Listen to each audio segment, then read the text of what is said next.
What is up, guys? Today I'm going to be showing you how to remove your sway bar in your NA Miata. So currently this is a parts Miata that has an upgraded sway bar, as you can see. Now it is pretty simple to remove this sway bar. There is one linkage end here, there's two bolts over here. On the other side there's two more bolts just like this, and then this again on the other side. Okay, for this project, these are the necessary tools and the tools that I have used. Now, I'm going to make two piles, one that is necessary, and one is just tools that are helpful. Okay, so these are all of your necessary tools. Now, instead of vice grips, you could get 9/16 in a wrench and a 13 in a wrench, but I just use vice grips to make the job easier. Okay, you are going to need an extension. It makes it so much easier, trust me. You're going to need a 13 millimeter, a 9/16, and of course your 3/8 ratchet. Now the tools that are unnecessary but really do help is going to be an impact with a 13 millimeter or a 9/16 millimeter thingy on it, a Phillips head screwdriver because I had a very uneasy bolt to take out that a Phillips head screwdriver fixed, and yeah, that is it. Now I have a very cheap socket set here, any socket set works. I don't know what's happening over there, but we're just going to take this bolt and see if that works. And that works perfect. This bolt is a 9/16. Now, this is a 13 millimeter, and that does not work. So make sure you get a 9/16.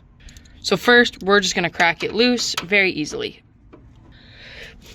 There we go. Now, this, I believe, is a nut. Yes, you do need, it is a nut. So you are going to need to put something back here. And for that, I'm going to use my favorite pair of vice grips. Now, just a little PSA, vice grips will chew up your bolts, so if you don't want that, then don't use vice grips. Actually use a wrench. And bam, I just cracked it loose, and it is spinning now. Exactly what we need. So, now that is done, oh my god, let the camera focus. That is quite a large bolt, so be prepared to spin for a while. And also, it's not as chewed up as I thought it would be, so this is probably reasonable if you want to use a wrench on it.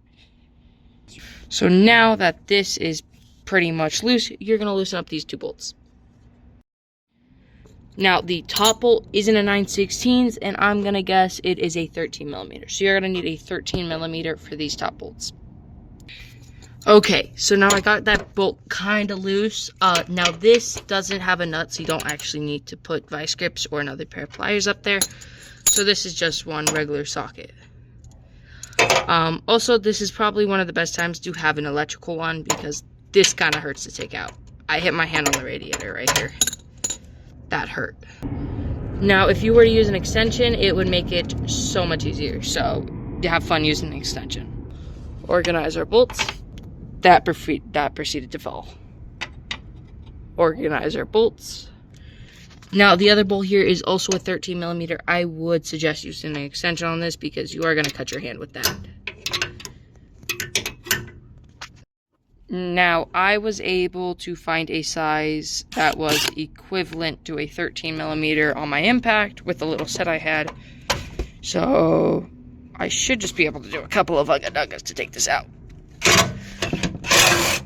One right there. We're gonna pop that right down. Put that right down there. It's also magnetic, which is kind of cool. Okay, and we're gonna take there, and bam, your sway bar should be dropped. So now if we come back to the other side, you should just be able to take it out. But that's gonna be a little issue. So I don't know how you take it out now. Gonna have to loosen one of these radiator thingies. Okay, no, if you actually come from the top, it is very easy to take out. And bam, there you go. That is gonna be your sway bar out of your Miata. And there you go. That is a tutorial on how to take out your sway bar for your NA, your NB Mazda Miata. Now, with that being said, guys, thank you for watching. If you guys really enjoyed this video, make sure to hit that subscribe button.